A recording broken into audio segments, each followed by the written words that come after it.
pemirsa, kembali bersama saya Lala Fidel dalam Special Talks. Robert F. Kennedy pernah mengatakan bahwa pemilu mengingatkan kita tidak hanya tentang hak, tetapi tanggung jawab kewarganegaraan dalam demokrasi. Menuju Pesta Demokrasi Indonesia tahun 2024, tentunya banyak sekali persiapan-persiapan yang dilakukan. Sesuai dengan tema Special Talks kita hari ini, persiapan pengawasan dan penyelenggaraan tahapan pemungutan serta perhitungan suara. Dan hari ini saya sudah bersama dengan dua narasumber hebat yang tentunya akan membahas seputar Pesta Demokrasi Indonesia tahun 2024 khususnya yang ada di Kota Batu. Di sini saya sudah bersama dengan Bapak Heru Joko Purwanto Esos dari KPU Kota Batu. Betul. Dan juga bersama dengan Bapak Yogi Eka Chalit Farobi Esos. Beliau merupakan Koordinator Divisi Hukum Pencegahan Partisipasi Masyarakat dan Humas Bawaslu Kota Batu. Baik, apa kabar Bapak-bapak?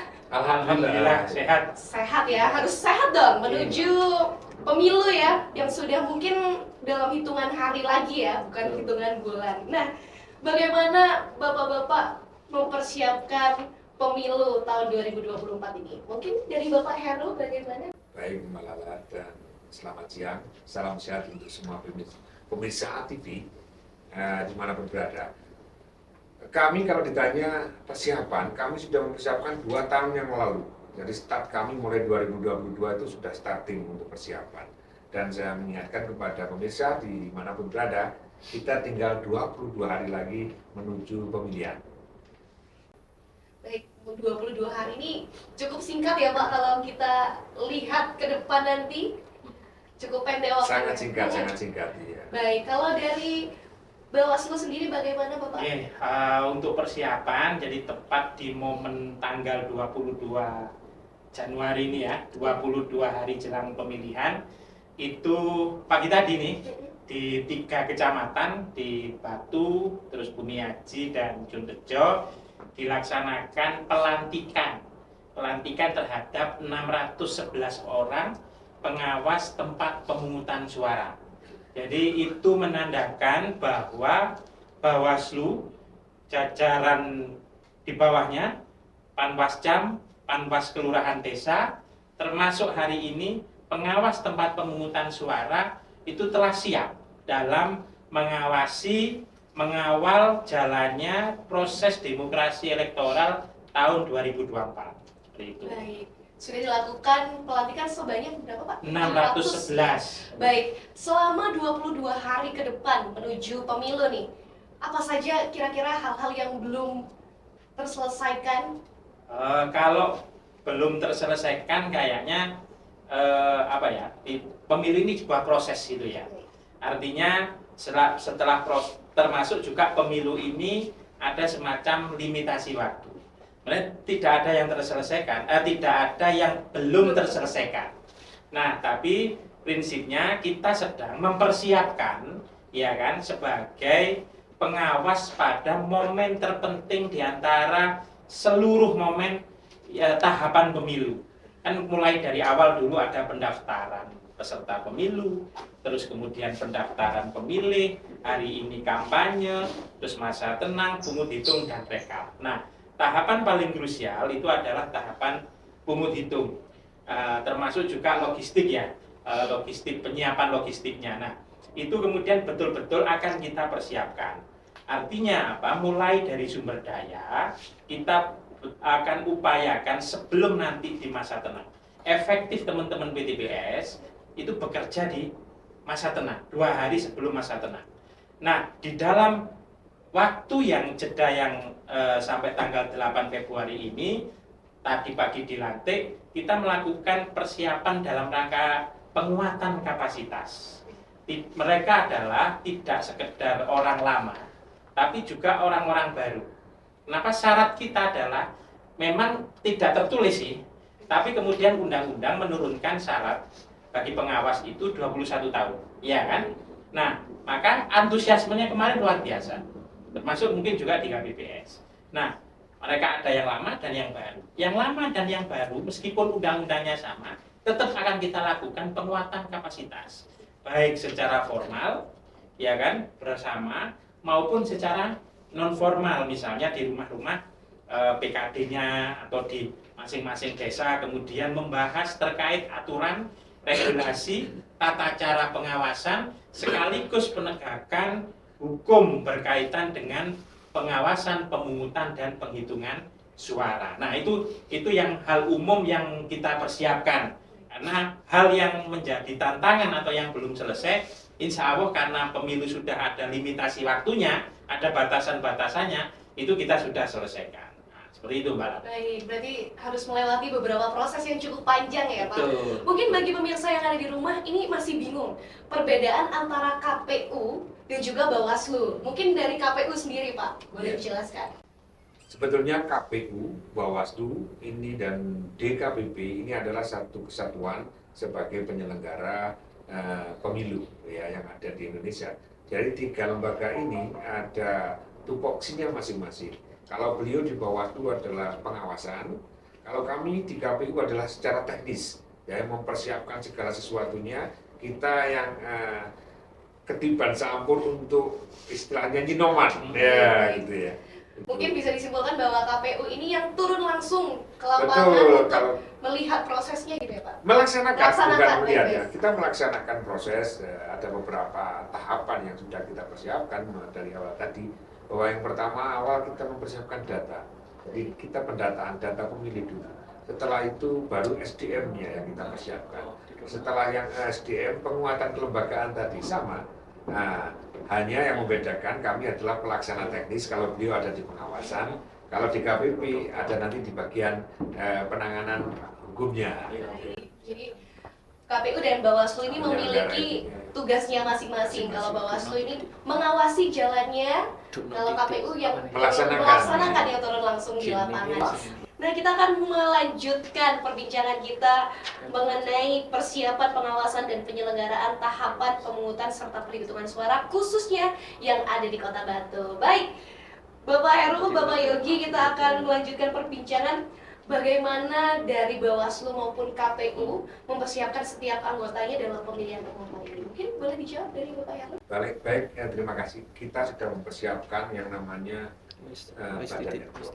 Jadi di setiap kecamatan kita ada 5 teman-teman BPK, yang di desa ada 3 BPS, dan di setiap BPS nanti itu namanya KPPS. Ada 7 orang KPPS ditambah 2 orang tenaga pengamanan BPS. Jadi jumlah total kami itu sekitar 4.600-an sebenarnya. Ini akan kami latih nanti untuk badan etos yang di KPPS ini tanggal 25 di setiap desa dan kelurahan masing-masing dengan ditandai dengan menanam pohon.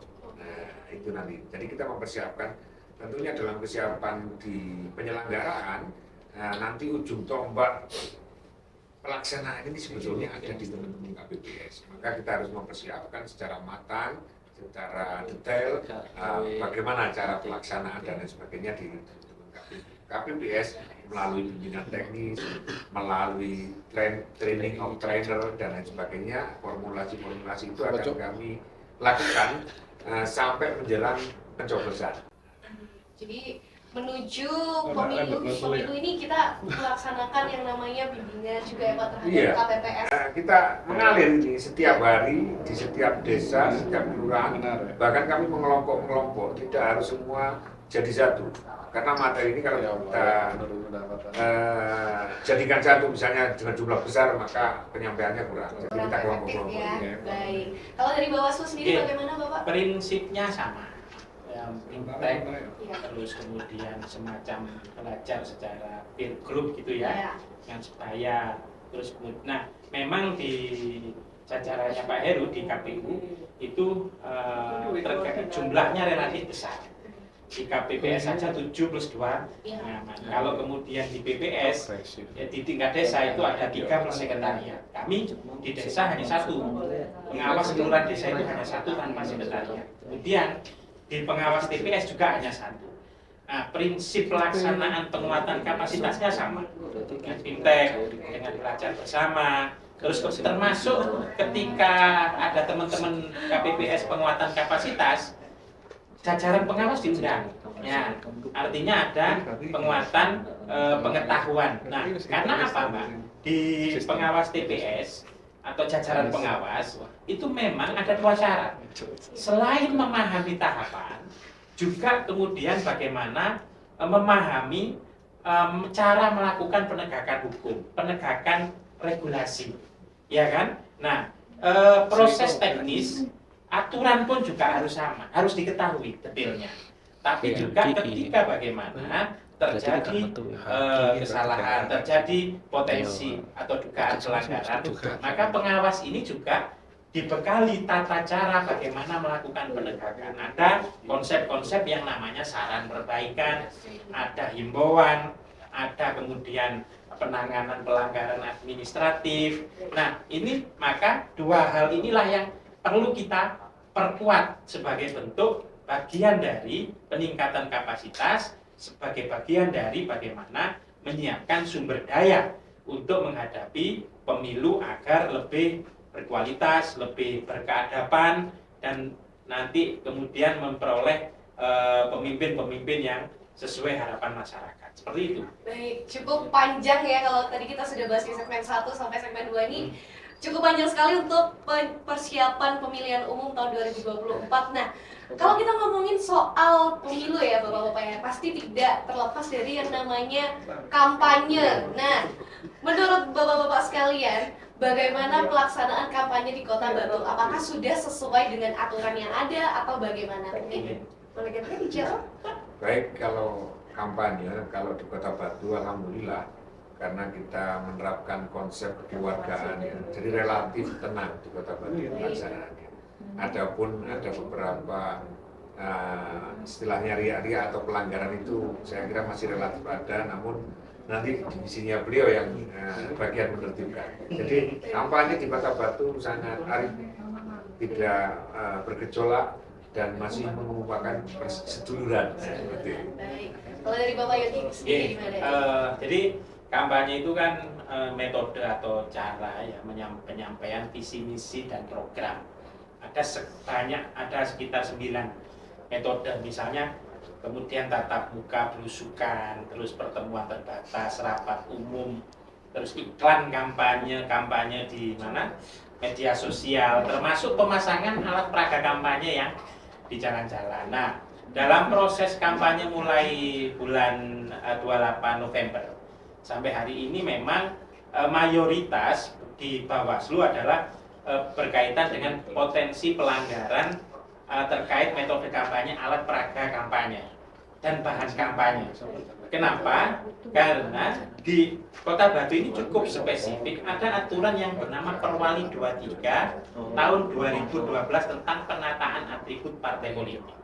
Itu cukup spesifik, ya, cukup spesifik mengatur bagaimana kemudian peserta pemilu itu tata cara pemasangannya, lokasinya harus dipatuhi. Selain memang di PKPU sendiri itu diatur terkait tata cara pemasangan dan daerah-daerah yang dilarang. Nah, sehingga kemudian ini menempati pelanggaran tertinggi, ya kan, pelanggaran tertinggi terkait bagaimana jumlah pelanggaran yang ada di Kota Batu. Berikutnya memang saya sepakat di teman-teman peserta pemilu dan KPU, terus kemudian Bawaslu, memang konteksnya adalah bagaimana mengedepankan kampanye yang kekeluargaan, mengedepankan kondusivitas ya.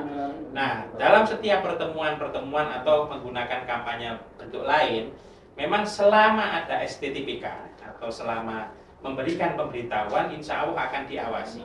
Karena apa?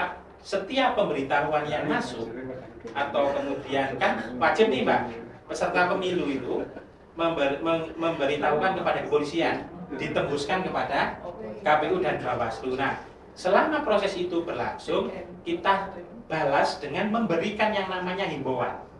Misalnya satu contoh kasus, ada izin yang izin kegiatan misalnya olahraga, senam, terus kemudian jalan sehat. Pertama ya harus janganlah kemudian dalam himbauan itu jangan gunakan masjid atau tempat ibadah sebagai tempat yang dilarang, bagaimana tidak melibatkan secara aktif anak-anak di bawah umur karena tidak memiliki hak pilih, dan kemudian juga tetap tidak melibatkan para pihak yang dilarang dan sebagai pelaksana kampanye, tugas kampanye maupun peserta kampanye. Nah, itu kita upayakan dilakukan dengan pemberian himbauan, ya kan, kepada peserta pemilu siapa yang kemudian sebagai penanggung jawab atau pelaksana kampanye. Seperti itu. Baik, berarti kalau kita lihat baliho-baliho yang ada di jalan itu tidak asal pasang ya Pak, Betul. tapi ada pelaporan dulu kepada KPU, kemudian ke Bawaslu, lalu ke pihak kepolisian, begitu ya? Nah, kalau APK Ya. itu sebenarnya alat peraga kampanye kita membebaskan. Pada intinya kita membebaskan. Asal mekanisme pemasangannya jangan paku pohon lah. Oh, baik. Terus jangan kawat pohon. Ya. Ini kalau kemudian pohon mungkin bisa didengar, nangis ini.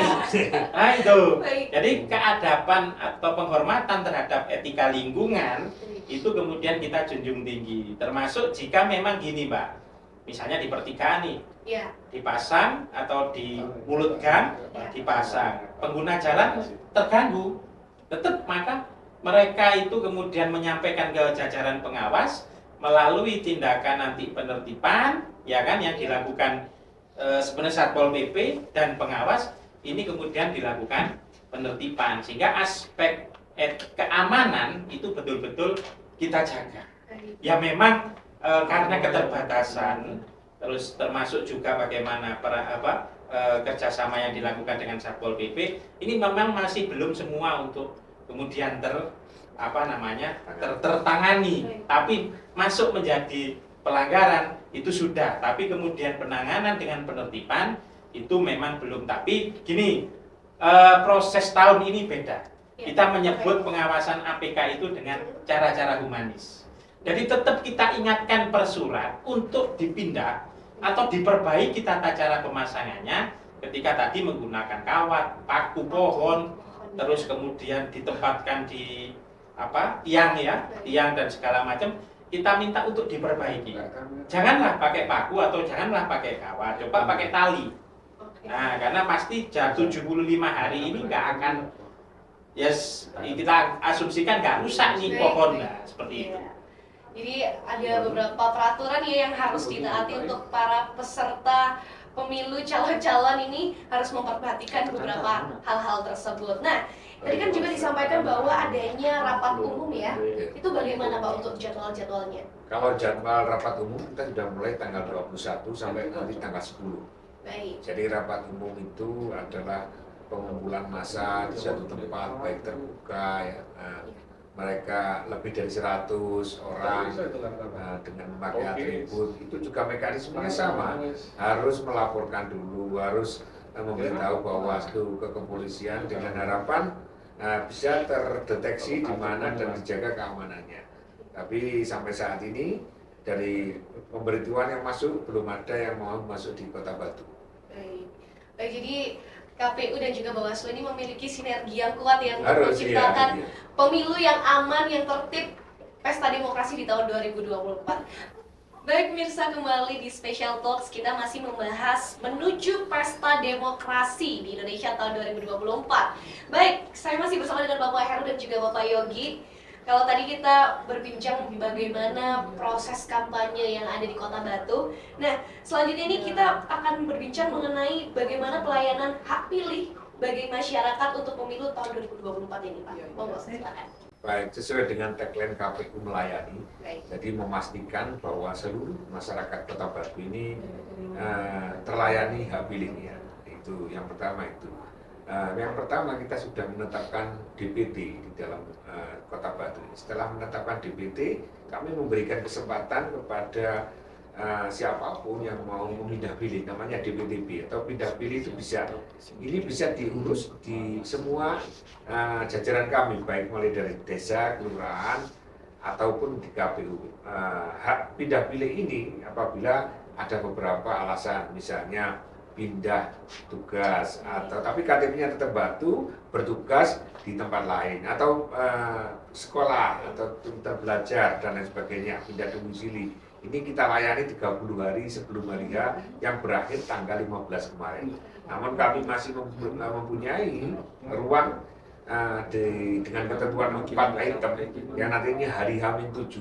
Jadi seluruh teman-teman atau dari kota lain dengan alasan tertentu misalnya mohon maaf dari teman-teman yang ada direhabilitasi itu bisa memindah pilih dengan H-7 yang sakit ya, terus petugas-petugas yang mempunyai surat tugas misalnya tugas di saat kepemiluan ada di Kota Batu itu bisa mengurus pindah pilih juga mohon maaf naudzubillah min dzalik tidak terjadi bencana itu juga bisa pindah pilih. Dan apabila seseorang ini belum terdaftar dalam daftar pemilih kami dan mempunyai hak pilih dengan ditandai mempunyai KTP elektronik bisa datang ke TPS kami setelah pukul 11 namanya DPK daftar pemilih khusus dengan ketentuan membawa KTP sesuai lokasi dia berada itu sudah kami sisir mulai awal dan tentunya sekarang pada saat ini kita menerima pindah pilih itu kurang lebih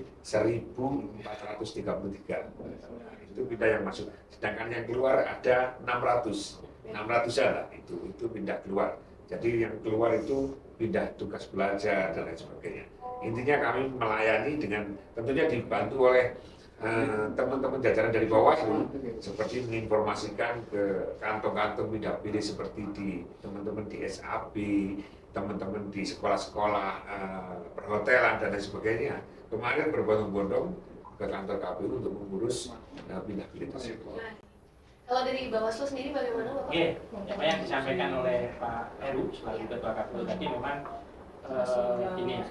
ada mekanisme baru ya, di dalam proses pindah pilih. Kalau dulu itu H-7 ya Pak ya, H-3 kadang itu kemudian masih dilakukan pindah pilih. Untuk apa sih hari ini kok H-30 harus ditutup dengan kondisi-kondisi tertentu? Untuk apa? Justru untuk menjaga kemudian integritas, menjaga kemurnian hak pilih dari warga. Gitu ya. Mereka-mereka yang pindah pilih yang kemudian tidak bisa menggunakan hak pilihnya di tempat yang dimana terdata di DPT maka diberi kesempatan. Kenapa? Nanti itu di TPS, DPTB ini ya itu ada daftarnya. Nah, di DPTB ini ada daftarnya sehingga yang kemudian ujuk-ujuk karena ini diperkirakan ini besok itu adalah hari libur panjang. Terus ada orang berwisata. Nah, kemudian dia nginep di salah satu hotel A misalnya. Sampingnya misalnya TPS. Habis sarapan, dia kemudian masuk di situ. Kalau kemudian dia tidak bawa surat pindah pilih, terus kemudian tidak ngurus ya, tidak ngurus pindah pilih itu, ya nggak akan bisa diterima. Termasuk orang berwisata itu bukan alasan melakukan pindah pilih. Orang yang belajar, orang yang bekerja, orang yang sakit, sedang menjalani rehabilitasi, di tahanan, ya kan? Mereka terus termasuk pindah domisili. Ya, ini Bawaslu nanti kemudian memastikan bahwa mereka-mereka yang sudah berhak, pertama di DPT yang sudah terdaftar, kemudian mereka yang di DPTB ini benar-benar menggunakan hak pilihnya. DPTB dan DPK itu info terakhir ya, menggunakannya di atas jam 11 ya. Iya, 2 jam sekarang. 2 jam. DPK kemudian jam 12. Nah, itu betul-betul harus diperhatikan oleh warga yang menggunakan hak pilihnya tersebut. Untuk apa? Karena memang jumlah surat suara cadangan di TPS itu hanya 2%. Katakanlah tadi 300 ya, maksimal per TPS.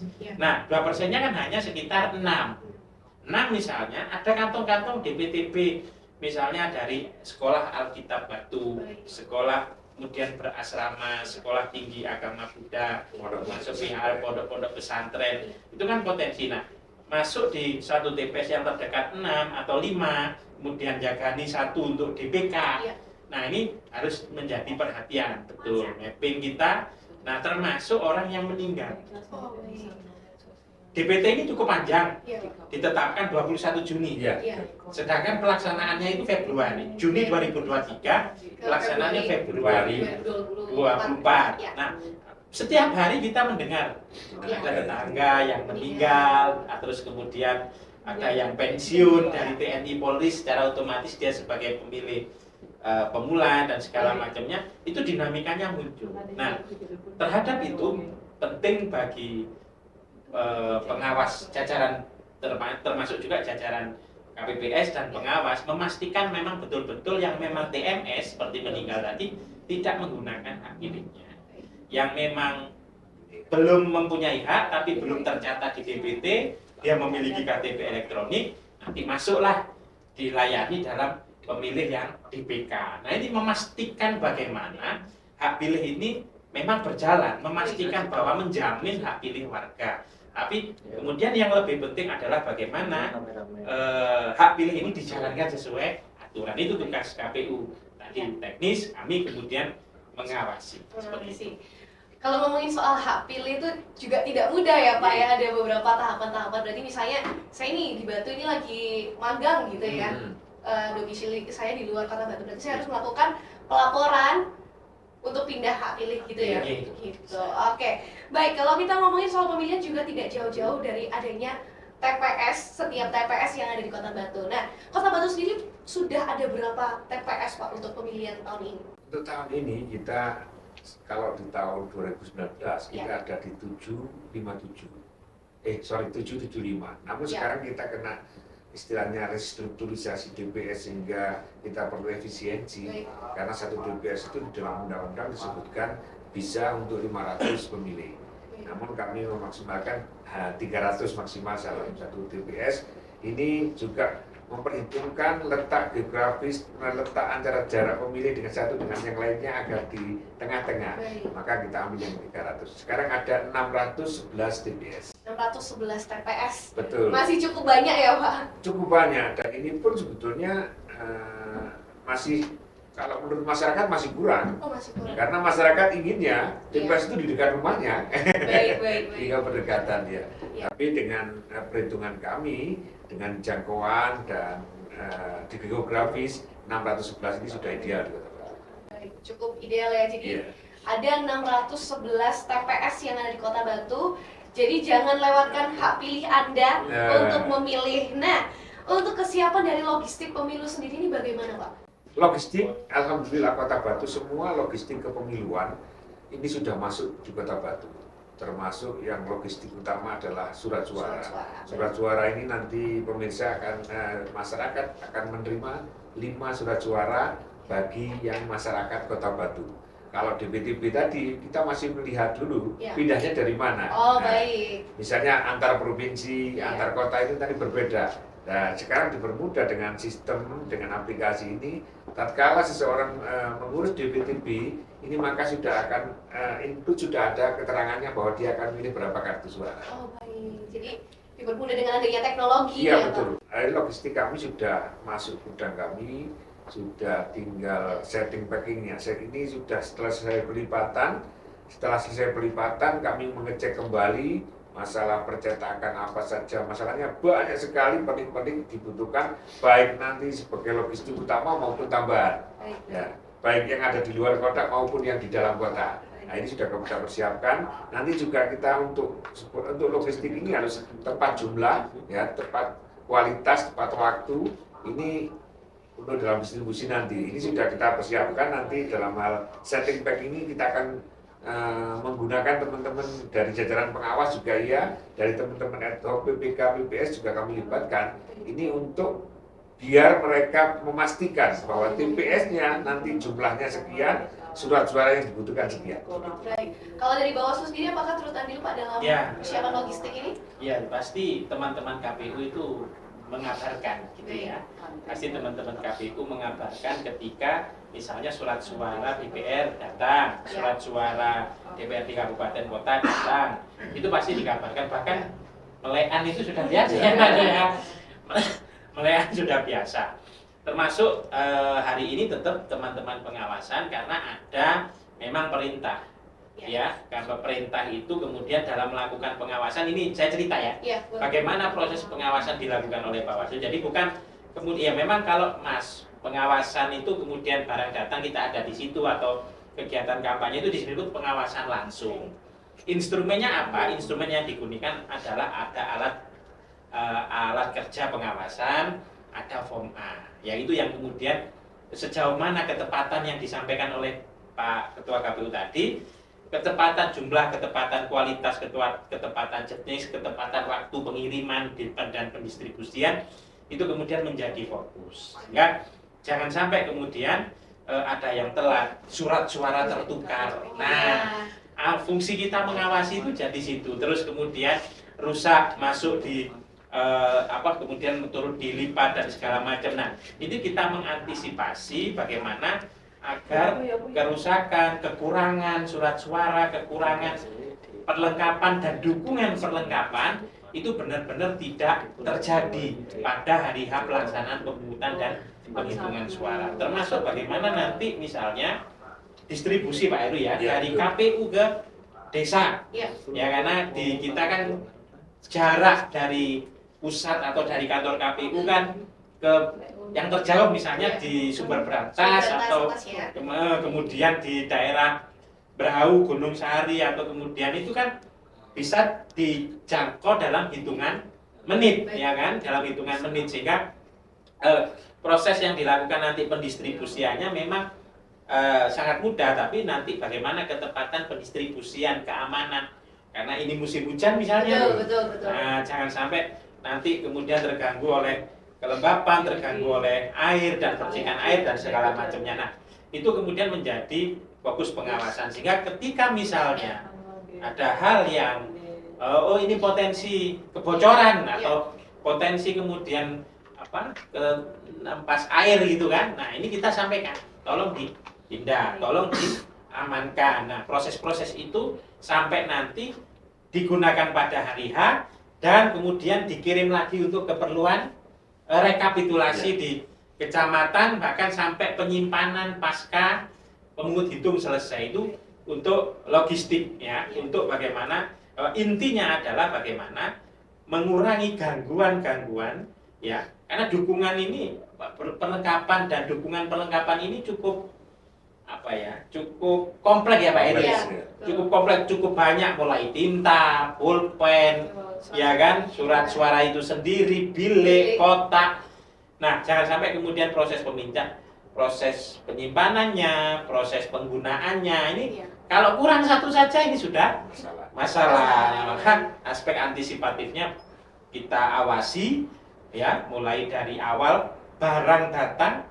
Ya kan, bahkan ke percetakan ya. Iya, betul. Percetakan memastikan bahwa yang dicetak ini sesuai dengan berita acara misalnya calon. Jangan ada yang keliru dan segala macam. Baik, pemirsa, itu tadi merupakan bagaimana kesiapan logistik dan bagaimana cara KPU dan juga Bawaslu untuk mendistribusikan logistik tersebut. Nah, tadi kita sudah membahas mengenai bagaimana pendistribusian dari logistik ini. Nah, kalau sekarang Pak, saya mau tanya bagaimana pengawasan ke TPS yang ada di Kota Batu? Yang dimaksud pengawasan, kami sudah memastikan bahwa TPS di Kota Batu yang berjumlah 611 ini kita sudah mapping mulai dari titik lokasi, terus dari nanti sarana prasarana, karena TPS ini ada beberapa kriteria, harus ramah disabilitas, harus terjangkau, dan harus layak. Karena yang nanti yang ikut serta dalam keikutsertaan dalam pemilu ini 18 partai politik dan DPD-nya ada 15. Nah, itu nanti kalau semuanya datang itu akan penuh juga dari teman-teman pengawas. Jadi kita mempersiapkan sumber daya sampai tempat, titik lokasi, bahkan kita mapping karena ada ketentuan bahwa kalau bisa jangan secara etik, jangan dekat dengan calonnya dan lain sebagainya, itu harus kita mapping. Jadi kita sudah mempersiapkan lebih awal, namun dalam mendirikan TPS ini juga perlu kerjasama antar masyarakat. Misalnya kita harus ada surat peminjaman tempat dan lain sebagainya. Bahkan kami bisa menggunakan tempat-tempat di balai RW, di sekolah itu, karena itu tadi musim hujan. Kita yang akan kita memperkuat, itu kita perkuat adalah tendanya harus layak dan sebagainya. Dan kita mudah-mudahan saya berharap nanti tidak pas hujan jadi masyarakat bisa ikut semuanya ikut. Jadi kita jadikanlah pemilu yang di Kota Batu ini yang adem ayem, yang santai dan menyenangkan. Kalau dari 611 TPS itu Ya. terdiri dari berapa KPPS Pak? Berapa orang jumlahnya kalau di total? Kalau di total kan dikalikan 7, jadi ada 2.222 orang. Ditambah 2 kali 7 tenaga pengamanan. Baik. Jadi Jadi cukup banyak ya? Cukup banyak sekali. Kalau di Kota Batu bersyukur kita hanya 4 dapil dan relatif penduduknya 168, itu yang mempunyai hak pilih 165, 816 itu relatif kecil. Coba kalau kita bayangkan di teman-teman di kabupaten. Baik. Baik, kita bersyukur di Kota Batu Ya. ini. Jadi jangkauan terkecil, terdekat kita, terjauh, terluar, terpinggir itu yang ada di Sumber Prata saja, sama di Beru tadi, sama di Berau, ya itu aja. Tapi itu jangkauan 30 menit sudah nyampe. Baik, jadi kurang lebih ada 4.000 ya, Iya. 4.000 anggota KPPS yang tersebar di kota. 4222. 4222, cukup banyak ya. Banyak sekali. Melibatkan banyak manusia ya Iya, Pak betul. dalam Nah, manajemen memanage sebanyak itu, makanya kita harus mempersiapkan lebih awal.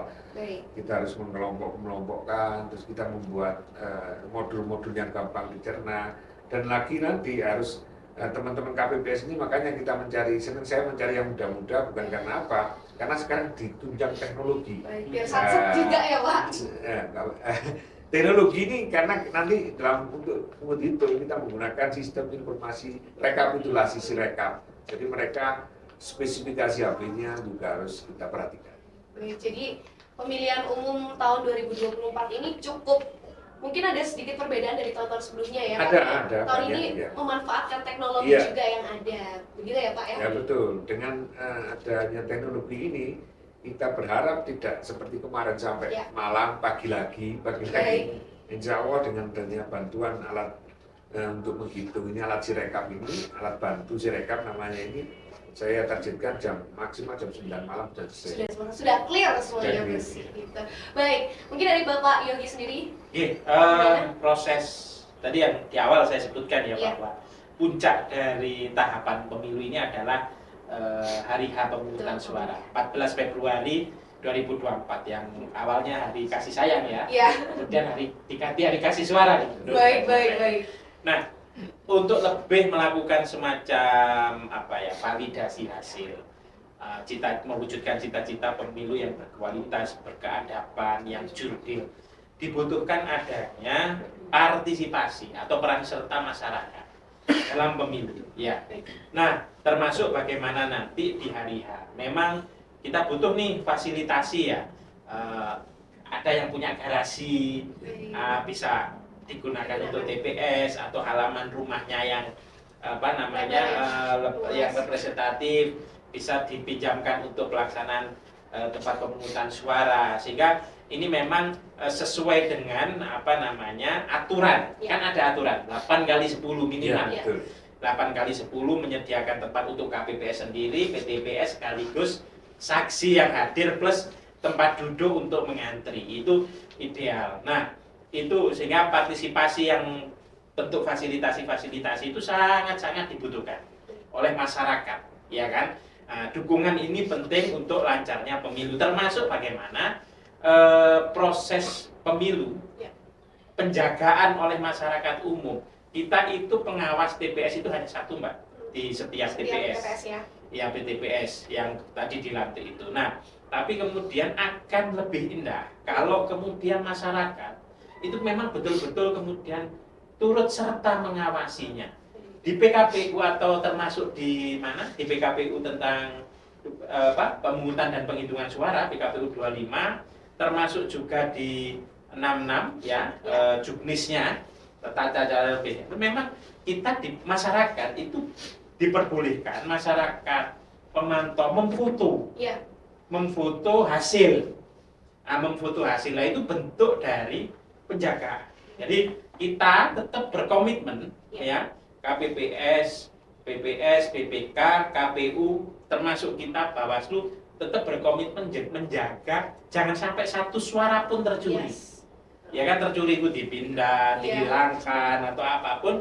Nah, kita melakukan, masyarakat Kota Batu itu semuanya menjaga bagaimana proses-proses di lapangan ini sesuai dengan peraturan berlaku, sampai kemudian konfirmasi dari suara menjadi kursi itu memang betul-betul yang memperoleh suara terbanyak dan sesuai dengan teknis perhitungan yang ditetapkan oleh peraturan perundang-undangan. Seperti itu. Baik, cukup panjang sekali sudah saya sampaikan di awal tadi, cukup panjang sekali ya bahwa pemilihan umum ini banyak sekali prosedur-prosedur yang harus ditaati juga. Nah, mungkin dari Bapak Heru ada yang ingin disampaikan kepada seluruh masyarakat, seluruh pemirsa yang ada di rumah tentang pemilihan umum tahun ini. Baik, sebelum closing statement saya, nanti saya berharap seluruh masyarakat Kota Batu saatnya sekarang kita perlu tahu bagaimana cara memilih yang baik, mengecek diri kita sudah terdaftar atau belum. Dan saya di jajaran kami baik dari KPU Kota Batu, PPK maupun PPS siap bersosialisasi. Kalau ada panjenengan mempunyai komunitas-komunitas tersendiri, silakan hubungi PPS atau kami untuk ikut bersosialisasi. Nah, yang untuk closing statementnya, ojo lali tanggal 14 bulan luru 2024. Ayo milih krono sing ikhlas ben oleh pemimpin sing berbudi luhur. Amin. Datang ke TPS, temukan jodohmu. Baik, terima kasih Bapak Heru. Dari Bapak Yogi silakan. Kita punya jargon yaitu pengawasan partisipatif. Ya. Yang kemudian dikonkretkan dalam bentuk ayo awasi bersama. Baik. Selain kemudian menggunakan hak pilih ya, yang disampaikan Pak Heru tadi, mencoblos, memilih sesuai hati nurani, memilih dengan ikhlas agar memperoleh jodoh ya. Itu. Nah, juga kita pengen pemilu ini benar-benar bersih.